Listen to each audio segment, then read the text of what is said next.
Hello students, myself doctor Ashish Srivastava. और आज की जो डीपीपी है उसमें मैं आपसे डिस्कस करूंगा कुछ ऐसे इंपॉर्टेंट क्वेश्चन जो इनकम्प्लीट डोमिनेंस पर बेस्ड होंगे।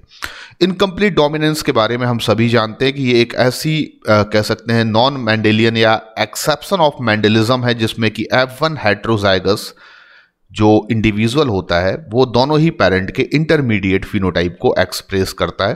तो इस पर बेस्ड कुछ क्वेश्चंस हैं, जैसे कि पहला क्वेश्चन जो आपको दिख रहा है, पहले क्वेश्चन में आपसे बोला जा रहा है कि दो ऐसे प्लांट्स ले रहे हैं आप जो पिंक कलर के फ्लावर रखने वाले स्नैपड्रैगन प्लांट है। और हम सभी जानते हैं कि स्नैपड्रैगन जो है वो एक ऐसा प्लांट है जिसमें फ्लावर का कलर जो है वो इनकम्प्लीट डोमिनेंस या ब्लेंडिंग इनहेरिटेंस का एग्जाम्पल है।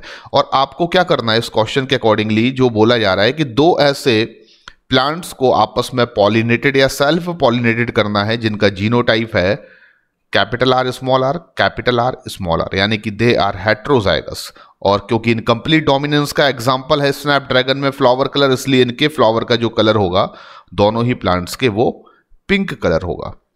अब आपको बताना है कि जो प्रोजेनीज प्रोड्यूस होंगी उसमें व्हाइट कलर के फिनोटाइप को रखने वाली प्रोजेनीज का परसेंटेज क्या होगा, यानी व्हाइट कलर की जो प्रोजेनीज होंगी उनका आपको परसेंटेज इस क्वेश्चन में बताना है। तो बहुत सिंपल है, हम सभी जानते हैं कि जब आप किसी भी हेट्रोजाइगस इंडिविजुअल को सेल्फ पॉलिनेटेड करेंगे तो आपको जो प्रोजेनीज ऑब्टेन होंगी phenotypically in the case of incomplete dominance वो रेशियो शो करेंगी 1:2:1, जिसमें 1 क्या होंगे रेड कलर के फ्लावर, 2 क्या होंगे तो पिंक कलर के फ्लावर, एंड 1 क्या होगा यहां पर व्हाइट कलर के फ्लावर। तो मैं कह सकता हूं व्हाइट कलर के फ्लावर की जो प्रोबेबिलिटी होगी वो होगी 1/4। और अगर मैं इसको परसेंटेज में कैलकुलेट करना चाहता हूं तो मैं आंसर लिख सकता हूं 25%। तो 1/4 का मतलब आप जानते हैं 25%। तो इस क्वेश्चन का जो राइट आंसर होगा वो 25% होगा। अगले क्वेश्चन पर आते हैं। अगला क्वेश्चन आपसे क्या पूछ रहा है, आप ध्यान से इस क्वेश्चन को पढ़ेंगे।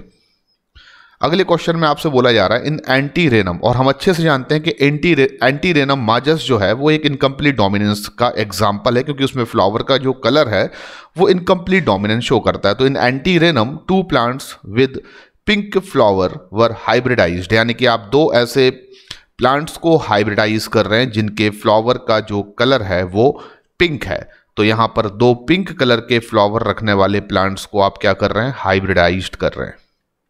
अब बोला जा रहा है कि F1 में आपको जो प्रोजेनीज प्रोड्यूस हो रही हैं, यानी कि जो भी प्रोजेनीज आपको मिलेंगी फर्स्ट जनरेशन में, उनमें से एक जो है वो रेड है, 2 जो हैं वो पिंक कलर के फ्लावर को रखने वाली हैं, और एक जो मिल रही है वो व्हाइट कलर के फ्लावर को रखने वाली है। तो ये क्वेश्चन में दिया गया है। अब आपको क्वेश्चन में बताना क्या है, तो what could be the genotype of 2 plant used for hybridisation, यानी कि इस हाइब्रिडाइजेशन एक्सपेरिमेंट में जो आपने पेरेंटल प्लांट्स को यूज किया है उनका जीनोटाइप क्या होगा। तो ऑब्वियसली यहां पर हिंट कर दिया गया है पिंक कलर के फ्लावर। तो हम सभी जानते हैं in the case of incomplete dominance Antirrhinum majus में फ्लावर कलर अगर पिंक आ रहा है तो डेफिनेटली जो जीनोटाइप होगा वो हेट्रोजाइगस होगा। तो इस क्वेश्चन का आंसर आपको फिनोटाइप से ही समझ लेना था, कोई ज्यादा डिफिकल्ट क्वेश्चन नहीं था। यानी कि अगर पेरेंट का जो जीनोटाइप है वो हेट्रोजाइगस होगा तो उस कंडीशन में ही आपको 1:1 का रेशियो मिल सकता है फिनोटिपिकली भी और जीनोटिपिकली भी। तो इस क्वेश्चन का जो राइट आंसर होगा वो होगा C capital R small r।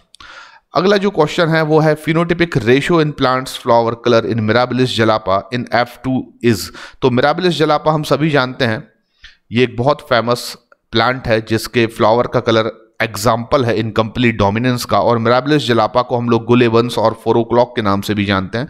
तो आपको बताना है F2 जनरेशन में फिनोटिपिक रेशियो क्या होगा। तो ऑब्वियसली हम सभी जानते हैं कि इनकम्प्लीट डोमिनेंस के केसेस में 1:1 ही जीनोटाइप का रेशियो होता है और 1:1 ही होता है फिनोटाइप का रेशियो भी। तो इस क्वेश्चन का आंसर भी बहुत सिंपल है, पर ये क्वेश्चन क्योंकि प्रीवियस ईयर एग्जामिनेशन में आ चुका है इसलिए मैं आपको ये प्रैक्टिस करा रहा हूं।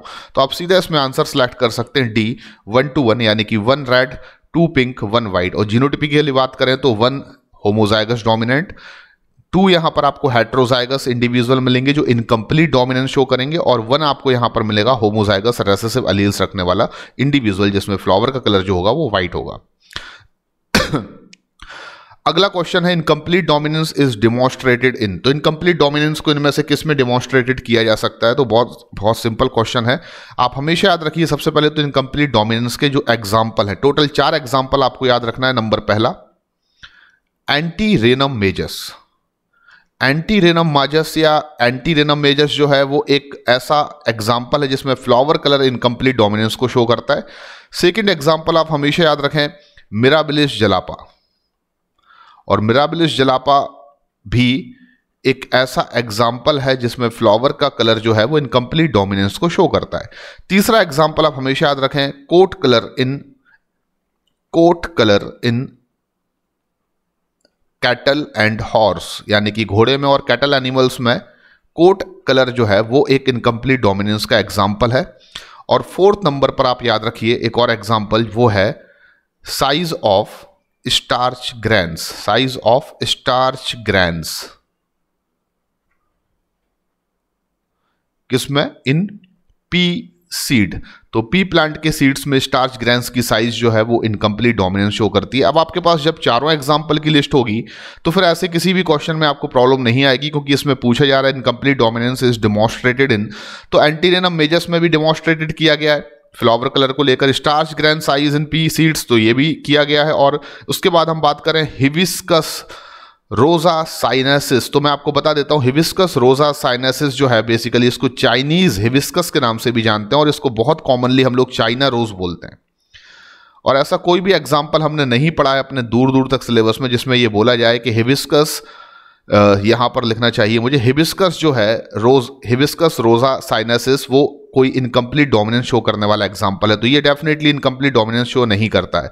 तो यहां पर एंटीरेनम मेजस में फ्लावर कलर शो कर रहा है, starch grain size in P plant show कर रहा है। तो इस क्वेश्चन का जो राइट आंसर होना चाहिए वो होना चाहिए डी, यानी ए एंड बी बोथ, क्योंकि हिबिस्कस रोजा साइनेसिस जो है उसको चाइना रोज कहते हैं और वो कभी भी इनकम्प्लीट डोमिनेंस शो नहीं करता है। फिफ्थ नंबर क्वेश्चन है, during the study of incomplete dominance in a cross between true breeding red flower and true breeding white flower when F1 was self pollinated the resulted F2 ratio में भी। तो बहुत simple सा question है, बहुत ही simple question है ये भी।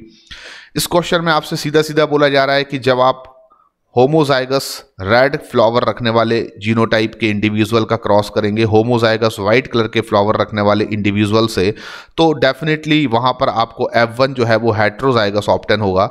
और जब आप इस F1 की सेल्फ पॉलिनेशन करेंगे तो पूछा जा रहा है क्वेश्चन में कि सेल्फ पॉलिनेशन ऑफ F1 करने पर आपको जो जनरेशन अगली मिलेगी जिसको आप F2 जनरेशन बोलेंगे उसमें रेशियो क्या होगा जीनोटाइप का, क्योंकि ऑप्शंस में जीनोटाइपिक रेशियो की बात की जा रही है। तो अल्टीमेटली यहां पर हमें जो रेशियो मिलेगा उसमें एक हमें होमोजाइगस रेड मिलेगा, दो हमें हेट्रोजाइगस पिंक मिलेंगे और एक हमें होमोजाइगस व्हाइट मिलेगा। यानी कि यहां पर ये रेड है, ये पिंक है और ये व्हाइट है। तो अब क्वेश्चन में आंसर को सिलेक्ट करना बहुत सिंपल है। इस क्वेश्चन में आप देखेंगे पहले ही ऑप्शन में ये दिया गया है 1 capital R red, 2 capital R small r pink and 1 small r white. तो ये क्वेश्चन का राइट आंसर जो होगा दैट इज द 1:2:1। ये जीनोटाइप रेशियो भी होता है इनकम्प्लीट डोमिनेंस में, याद रखिए। और फिनोटाइप रेशियो भी रेड पिंक व्हाइट जो होता है रिस्पेक्टिवली 1:1 होता है। तो आई होप कि आपने इन पांचों क्वेश्चंस के आंसर बहुत सही दिए होंगे।